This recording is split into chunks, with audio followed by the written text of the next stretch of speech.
Thank you all so much for coming. Before we begin, we would like to acknowledge that we're standing and gathered today on the lands of the Lenape Hoking.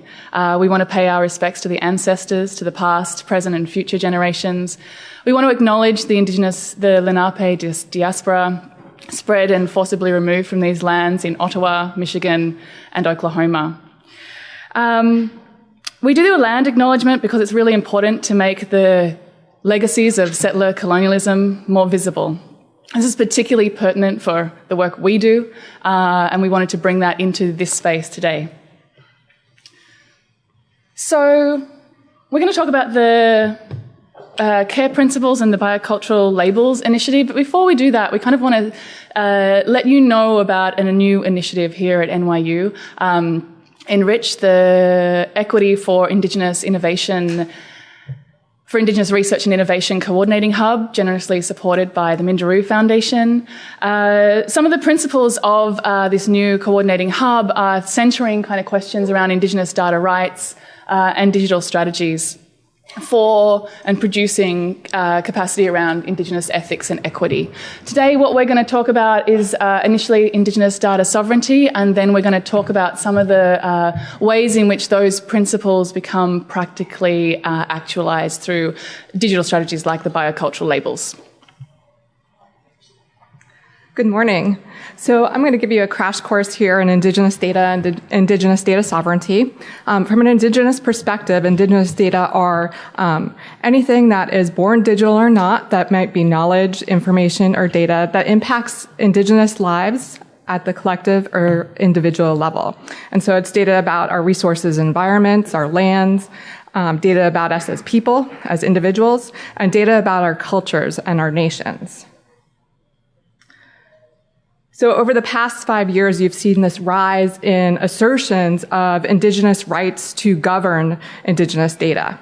And these rights are grounded in inherent tribal sovereignty. So tribes are governments, just like we talk about federal, state, local governments. Tribes are at that table too, but they're often left out of that conversation.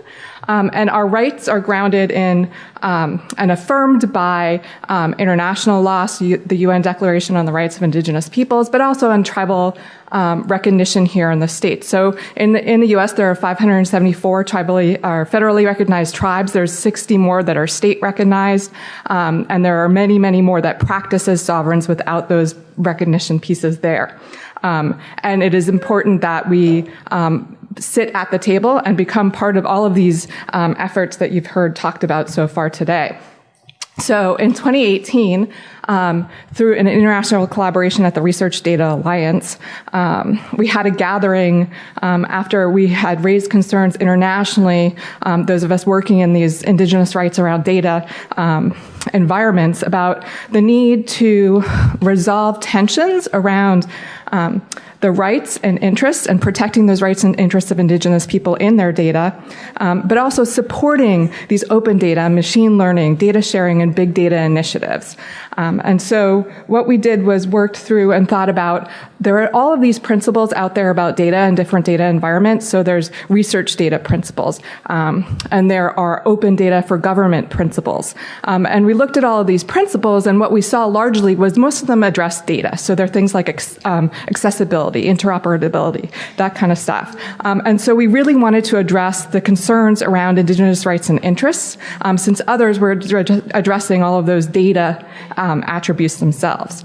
And so we bring a people and purpose focus to the front in the care principles for Indigenous data governance, asserting and giving guidance to external data holders, stewards, and actors around collective benefits for Indigenous peoples, our authority to control data, so the need for those relationships and what external actors' responsibilities are in those relationships, and then grounding it in ethics and understanding that ethics is a dialogue, and that we all come to the table with different beliefs and thoughts about that, and how do we ground those in Indigenous ethics.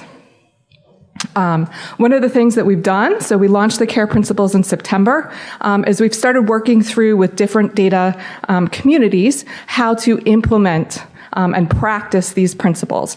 This is very nascent work, and so we've done two things particularly now. We're working with the FAIR initiative and data scientific data to try to think about how do you operationalize these within research environments.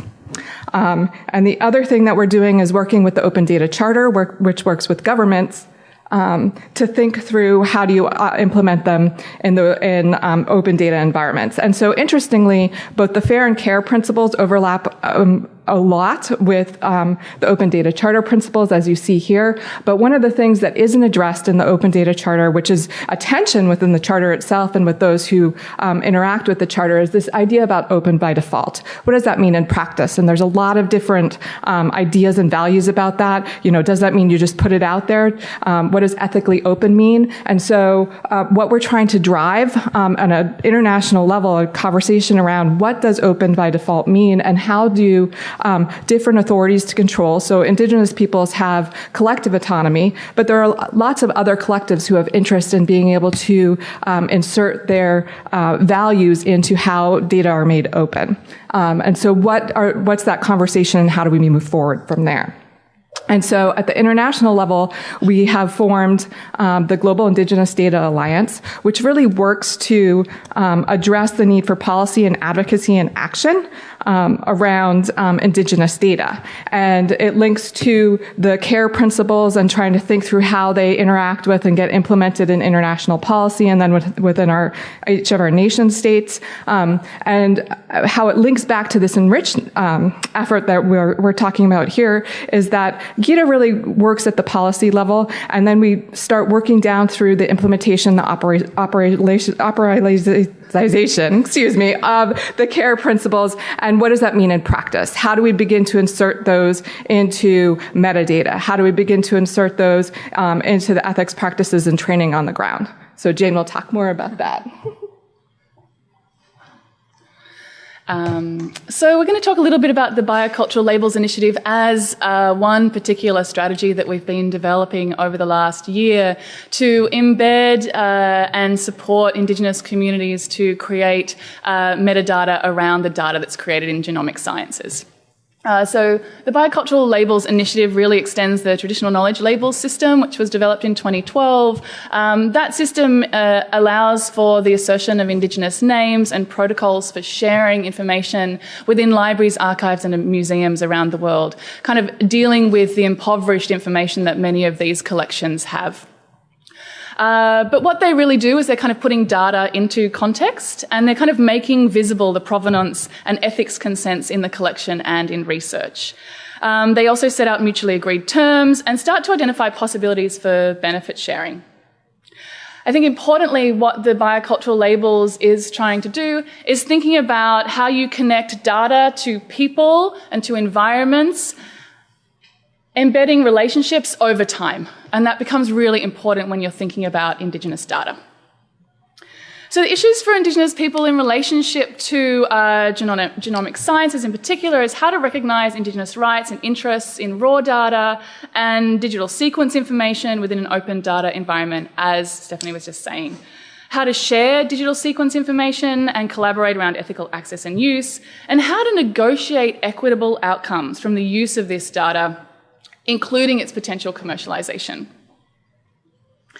So the BC labels can be kind of understood as really trying to insert questions of transparency, integrity, and provenance back into these systems in ways that they have previously not been considered. At the moment, we have 6 biocultural labels that we've developed. We have a provenance biocultural label, a consent verified, open to collaboration, open to commercialisation, multiple community, and research use. And in many ways, we're trying to get at a particular kind of problem, which is Indigenous communities who are engaging with researchers who are engaging with institutions and with communities, and then institutions, biobanks, databases that are further away from communities. So how do you start to embed these interests into the metadata of the data? What's also important to kind of recognise about the biocultural labels is that communities adapt and customise these labels, which allows a certain kind of capacity for asserting sovereignty into the ways in which these are expressed by every community. It's a really important kind of foundational point. We've also developed these particular notices. Notices are what researchers can use to indicate that there are Indigenous interests in the data, even if they have not been able to develop those labels with communities yet. It becomes a kind of a marking spot or a place where the biocultural labels can come in after, but it's actually a tool that researchers can use to actually indicate and signify that there are other rights and responsibilities that need to be added here into the data as it travels. This is kind of an example of a data life cycle that we're trying to make an intervention into. This is particularly around, genomic sequencing of plants and animals that happens on Indigenous lands, and particularly happens at an accelerated rate because of questions around climate change that Indigenous people are not able to participate in because there are no tools to embed that information into the data.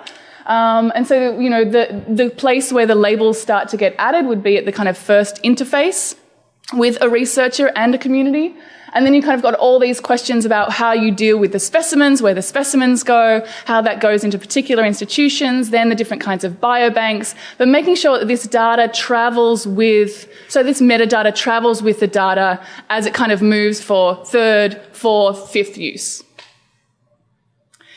We're also collaborating with Nature, the journal Nature, to try and think about how researchers can be participate in this process in a different kind of way and actually are made visible for doing this kind of ethical work. So at the moment, this is kind of a mock-up of what Nature would like to see on their articles, where they're kind of, when researchers are working with Indigenous communities, they can also indicate that there are labels there for the equitable use of that data into the future, and that researchers have been participating in a different kind of framework, transforming research. And so this is kind of where we're at the moment. And I think that's where we're done.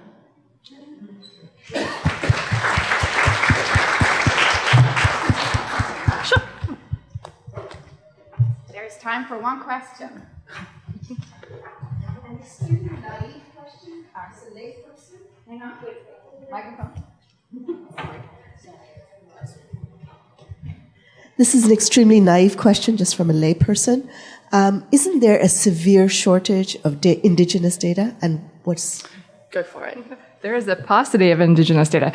So we have this scarcity and an abundance of Indigenous data. So there's a scarcity of data that can be used for decision making that align with Indigenous aspirations. There's abundance of data that has been required for federal reporting and other requirements that has been utilized and collected on us as Indigenous peoples as measures of erasure and measures of how well colonization is going. And so, yes, there's not a lot of data that meets our needs as Indigenous peoples.